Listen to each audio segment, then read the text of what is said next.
So today's a very auspicious day. I think that's Showa showing up, and it's his birthday today. It's also Father's Day. Yeah, that's you. It's also Father's Day today. And Juneteenth, our new holiday, seems a strange. But we have Veterans Day, which kind of has the same feeling of being liberated from a terrible suffering. That's something to celebrate.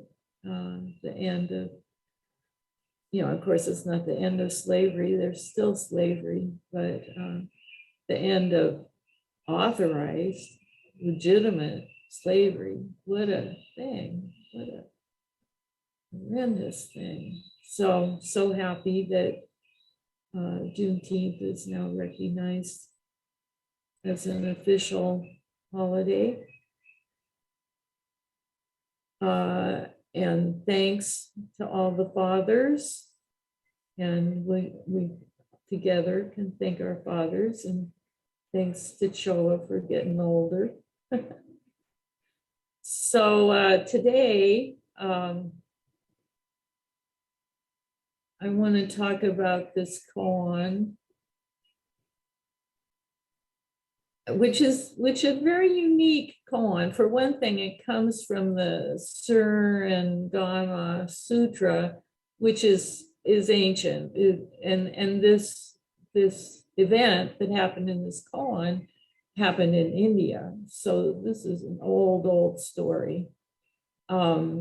Many of our koans are also old stories, but they're in China many years after Buddhism moved from India to China. But this koan's in India, and it's 16 Bodhisattvas enter the bath. In ancient times, there were 16 Bodhisattvas who, at the monk's bath time, following the rule, filed in to bathe. Suddenly, they experienced realization through the touch of the water. You Zen worthies, how will you understand their saying? Experiencing the subtle and clear touch, we have achieved the status of sons of Buddha. You will only be able to attain this after 7 times piercing and 8 times breaking through.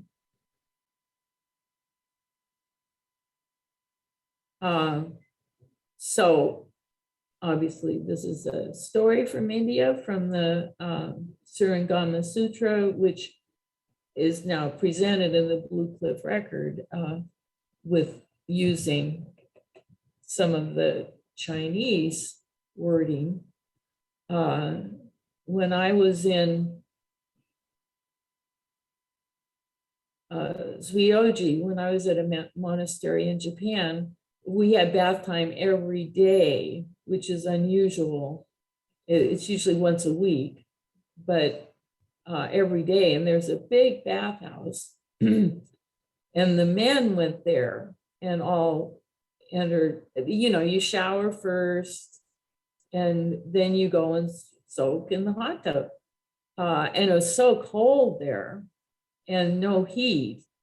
So that was like the one time your body could really warm up. But I was there with Enkyo Roshi, and she and I were the only women. So what we got was the abbots had their own bathtub, just a regular bathtub.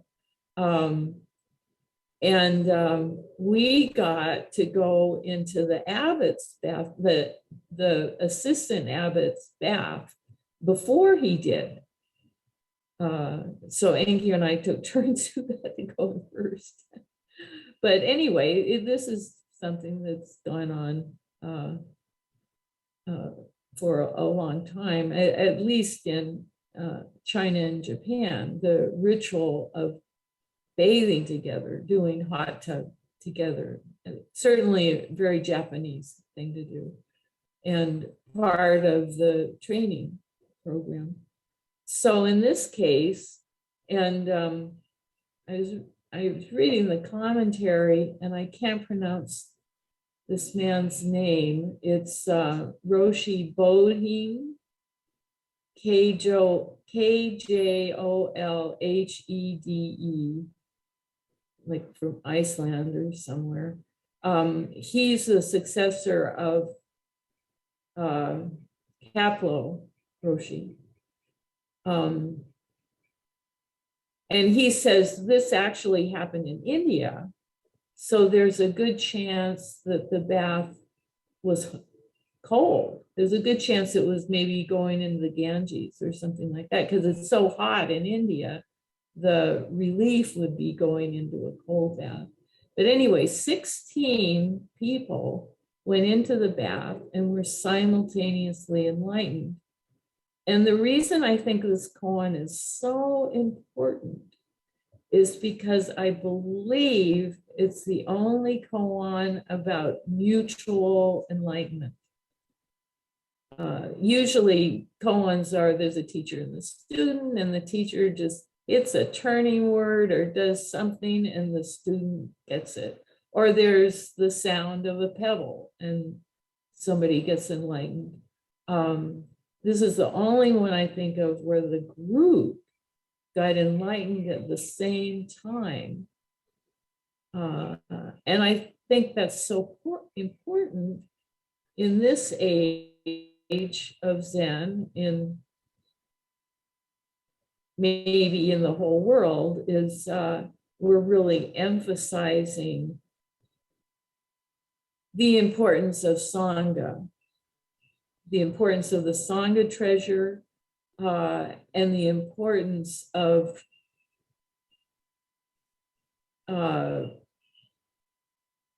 no distinction, or working as circles without having a strong hierarchical structure, or at least to combine the hierarchical and horizontal structure. So the hierarchical structure is the abbots, super enlightened, and there's maybe a couple other teachers that are super enlightened, and then there's seniors who are a little bit enlightened, and then there's the new people who just don't see anything. That's the hierarchical structure. And then you should do whatever the ones at the top tell you to do. The horizontal recognizes the fact that as we are, each of us is enlightened. And in fact, I think that's true. If you show up at a Zen center, you've had some kind of experience. You have some kind of sense of the oneness of all things. And nowadays, there's so much spirituality, yoga and Tai Chi, and many teachers teaching the oneness of all things. So people come to Zen Center with a sense of that. So I think it's important to emphasize that each of us brings our own understanding into a community, into a Sangha. And each of us also brings where we're holding on, our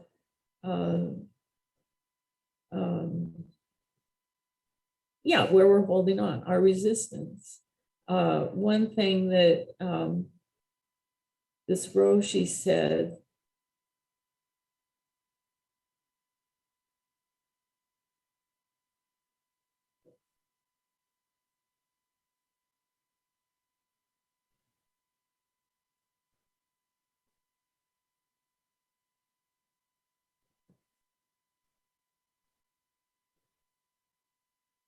well, he says there's components, he says there's fundamentally two kinds of mind. First, the ordinary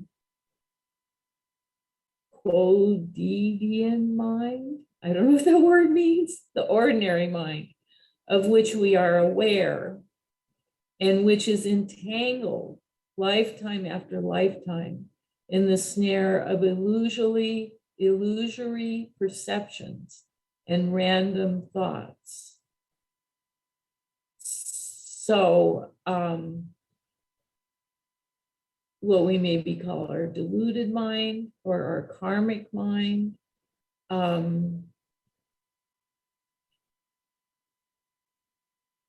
And no, I don't see that quote from him, but what he says is the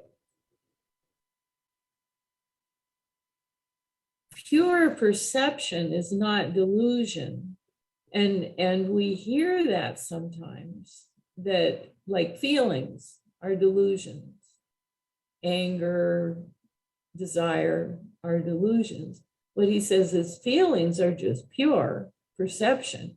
The delusion is what we do with it. So when we feel angry, if we go and kill somebody, that's the delusion. If we hold on to it, or when we have desire, if we go and take something from someone else, if we go and steal something.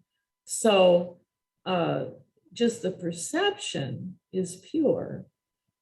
And I'm using these dualistic words in this, so you have to forgive me. The perception is pure, but where we get into trouble is what we add on to that perception or that feeling. So that is, in terms of the two kinds of minds, that's this first ordinary mind that goes down the rabbit hole, as I call it, when something happens and I feel jealous, and then I go down the rabbit hole of how terrible that person is, or how terrible I am, or I have to do something different, or life sucks, or whatever. That's this, what he calls the ordinary mind, the entangled mind.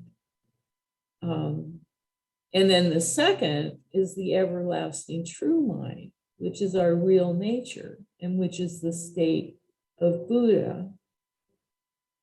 So when these, in the koan, they're men, but they could easily be all sorts of different genders. So I'll say these people, when they experience the sensation of water, at that moment, they were all awakened.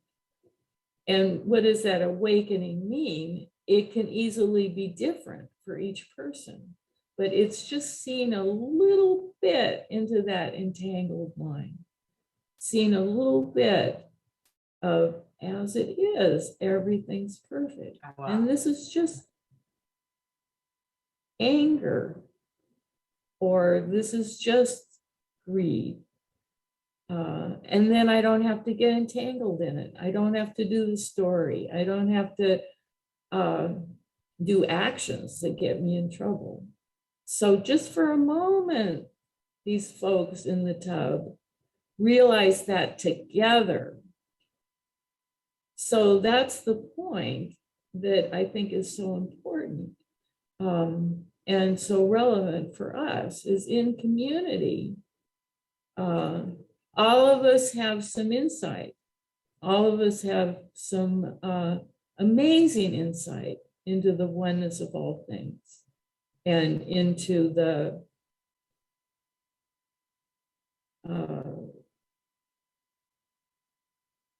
wonderful, joyous, pure, true self. And all of us get entangled. All of us get entangled very easily. Just break a glass, and all of a sudden I'm like I never do anything right. I'm so clumsy. I've always been clumsy, and thinking of all of it. So then the question is, how can we do that as a community? How can we support each other as a community in getting out of that rabbit hole when we fall into it, into shifting our mind to seeing the oneness? And it doesn't mean not addressing issues and addressing needs. So I can fall down the rabbit hole when I get angry. But I can also practice with it and find the way out. The way out. And that's we've got the Sangha Sutra is coming along. Choa told me, you always talk about the Sangha Sutra and they don't have it because I haven't finished it yet. But if you want to read it now, it is on CCLA's website, and we created it out of that. But the Sangha Sutra has tons of advice and techniques for getting out of the rabbit hole, how to communicate, how to work with trauma. Like this, like he says, that ordinary mind is this tangled thing. And there's, childhood trauma and all of this stuff that makes the tangles. So how do we support each other to wake up together?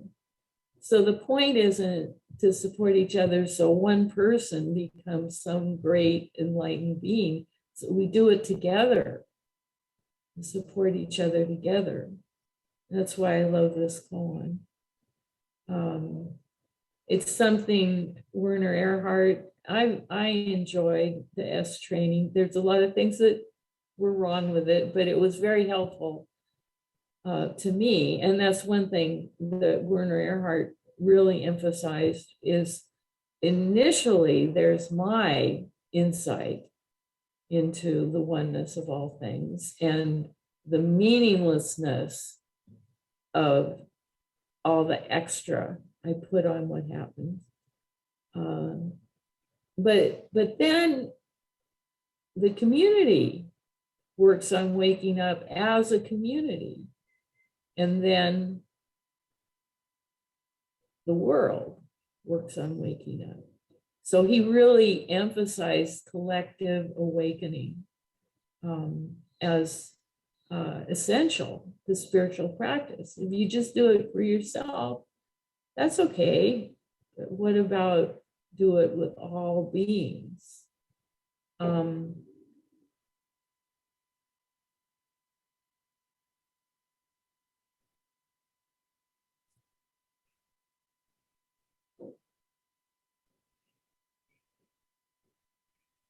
So he says, this Roshi Bonim, the reason we fall into all that complication is because we believe in life and death and rebirth and the entirety of time.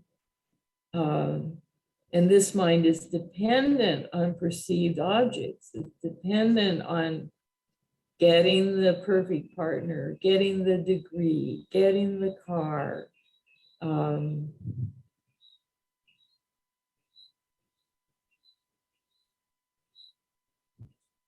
it is this that you and all beings make use of, and that each of you consider to be your own nature. So that's what we fall into. They think that's my nature, greed, anger, ignorance. The second fundamental is enlightenment, which has no beginning. It is the original and pure essence of nirvana. So the Surangama Sutra, which this comes from, apparently talks about three important things, which I was going to write down and I didn't, but I'll just do the best I can. The first is awakening. And of course, we say in the three tenets, we say not knowing. That's that pure, empty, no life, no death, no good, no bad. It's the oneness of all things, the Buddha mind. And then the second is this complex mind with all the differences, with emotions, with desire, with life and death, with our karma, our situation, our needs, all of the different things are, and apparently the sutra talks about how to address that, and in the same way, the Sangha Sutra talks about how to address that with, I think things like therapy and mindfulness and many, many different ways to work on that complicated mind, which causes suffering. And then the third is the precepts in this sutra, the emphasis on the precepts. And the three tenets, we say loving action is what the precepts are. The precepts aren't some horrible thing that we have to do so we go to heaven or whatever. The precepts is the natural functioning of the Bodhisattva. And it's also interesting to me how he defines Buddha and Bodhisattva. It's one of the first times I've heard it this way, and I kind of like it.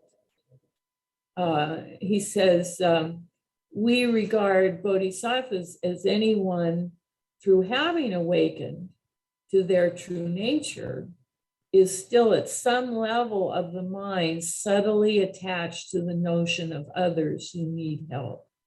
So that's what we are. We've had some awakening to true nature, and we want to serve. We want to help others. That it's a good thing to be a bodhisattva, but that's what they are.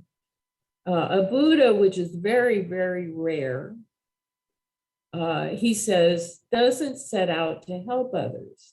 A Buddha helps others as naturally as breathing.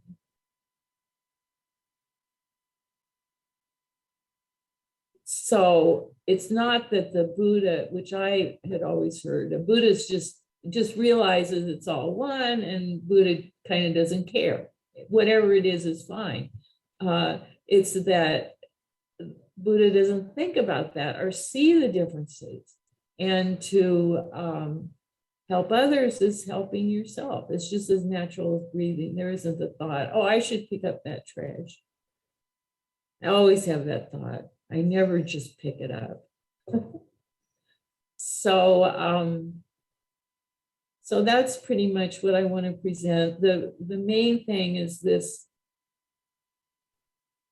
as a Sangha, we can awaken together. How can we wake up together? And I think as a vow for the Sangha, for the community, is just that, to wake up together and to help each other with the struggles that we have. We all have struggles. So how to help each other with the places where we get stuck, the places that create suffering for us. So I'll end there. Anything to say?